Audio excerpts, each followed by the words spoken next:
প্রবাসী টিভি সারা বিশ্ব বাংলাদেশ। আমি এখন আছি যমুনা ফিউচার পার্ক। আপনার নাম? মোহাম্মদ সাজিব মুন্সি। আপনার গ্রামের বাড়ি কোথায়? কুমিল্লা জেলা মুরাদনগর থানা। এখানে আসছেন কি কি বিষয়ে আসছেন?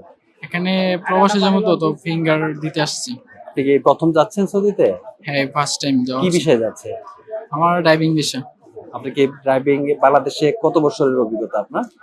অভিজ্ঞতা বলতে মানে শেখা হয়েছিল, মানে লাইসেন্স করা হয় নাই, শেখা হয়েছিল বাট এতটুকু।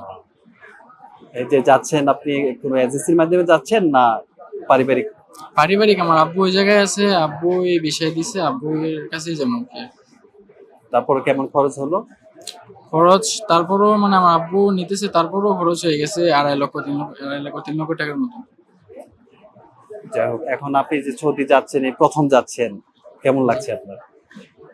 এটা তো ওই জায়গায় যাইলে বুঝবো যে এরকম লাগে। অনেকটা তারপর আমার আগের অনুভূতিটা কেমন লাগছে? অনুভূতি অনেকটাই ভালো লাগতেছে যে বাইরে যাবো, টাকা কামাবো, এটাই পরিবারের জন্য টার্গেট। টাকা পাঠাবেন, পরিবার পরিবারের খুশি জন্য। থাকবে, অবশ্যই। দেশের রেমিটেন্সও বাড়বে, তাই হ্যাঁ, না? অবশ্যই। তো আমি আপনার শুভকামনা করছি প্রবাসী টিভির পক্ষ থেকে। সুপ্রিয় দর্শক মণ্ডলী, দেশ বিদেশে প্রবাসী ভাই বোনেরা যারা দেখছেন, আমি এই ভাইয়ের সাথে কথা বললাম যে ভাই ড্রাইভিং কাজ জানে, ড্রাইভিং লাইসেন্স আছে ওনার এবং ড্রাইভিং এর প্রশিক্ষণ নিয়েই সৌদিতে যাচ্ছে। তো সবাইকে প্রবাসী টিভির পক্ষ থেকে আমরা বলবো, যারাই দেশের বাইরে যাবেন তারা অবশ্যই কাজ জেনে যাবেন, সেক্ষেত্রে আপনাদের কাজটা করতে সুবিধা হবে, টাকা উপার্জন করাটাও সুবিধা হবে। ধন্যবাদ ভাইয়া। প্রবাসী টিভির বিষয়ে যদি কোনো কিছু বলার থাকে আপনি বলতে পারেন।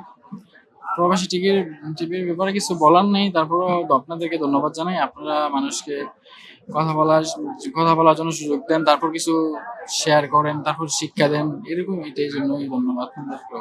ধন্যবাদ। ধন্যবাদ সবাইকে। প্রবাসী টিভির পক্ষ থেকে আন্তরিক শুভেচ্ছা অভিনন্দন। হীরা, যমুনা ফিউচার পার্ক, প্রবাসী টিভি, ঢাকা।